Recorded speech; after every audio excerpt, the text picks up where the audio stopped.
முருகன் மிகச்சிறந்த தெய்வமாக போற்றப்படுகிறார்.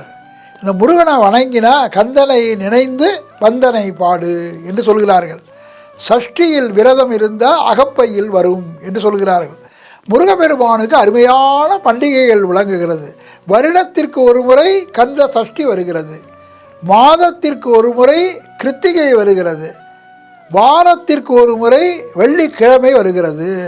நிறைய பேர் எண்ணிக்கொண்டிருக்கிறார்கள் செவ்வாய்க்கிழமை முருகனுக்கு உகந்த நாள் தான், ஆனால் வெள்ளிக்கிழமை தான் கந்த புராணத்தில் சொல்லப்பட்டிருக்கிறது. அப்போ வார விரதம் என்பது சுக்கிரவார விரதம், மாத விரதம் என்பது கிருத்திகை, ஆண்டு விரதம் என்பது கந்த சஷ்டிக்கு. இந்த கந்த சஷ்டிக்கு திருச்செந்தூரில் எப்படி கூட்டம் வருகிறதுன்னு என்று உங்களுக்கு எல்லாம் தெரியும். திருச்செந்தூரின் கடலோரத்தில் செந்தில் நாதன் அரசாங்கம் என்று பாடுகிறார்கள். அதாவது மலை மீது விளங்குகின்ற முருகப்பெருமான் திருச்செந்தூரில் கடல் அருகே காட்சி தருகிறார். எல்லாம் மலை கிடையாதுங்க. மிகச்சிறந்த முறையிலே முருகப்பெருமான் அதி அற்புதமாக செந்திலில் காட்சி தருகிறார்.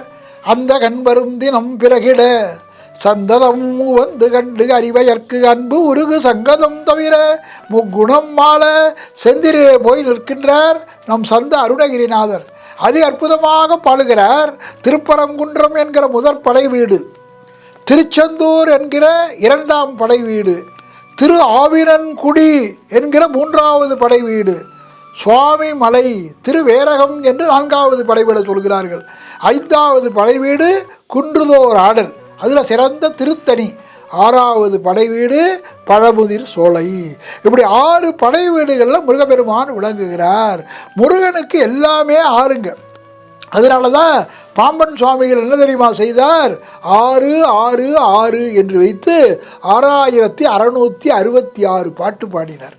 இதெல்லாம் சாதாரண விஷயங்கள் அல்ல. எண்ணிலேயே நிறைய விஷயம் இருக்கிறது, நமக்கு ஓரளவுக்கு தான் தெரிகிறது. எண்ணும் எழுத்தும் கண்ணனத்தகும் என்று சொல்கிறான். எண்ணும் எழுத்தும் இல்லைன்னா வாழ்க்கையில் ஒன்றும் கிடையாதுங்க. இப்போ நம்ம ஆட்களுக்கே என்ன தெரியுமா, வளர்ந்து வர உலகத்தில் ஒருவரிடம் கேட்டார், எண்ணும் எழுத்தும் கண்ணனத்தகும் என்பது அந்த காலத்தில் சொன்னார்கள், இந்த காலத்துக்கு எப்படிங்க பொருத்தம்னார்.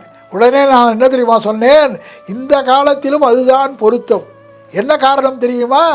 நீ நினைத்தால் எண் என்ன, செல்ஃபோன் நம்பர் தான் எண்ணுனா செல்ஃபோன் நம்பர்னு அர்த்தம். ஒவ்வொரு மனிதனும் செல்ஃபோன் நம்பரை தான் முக்கியமாக வைத்து கொள்கிறான்.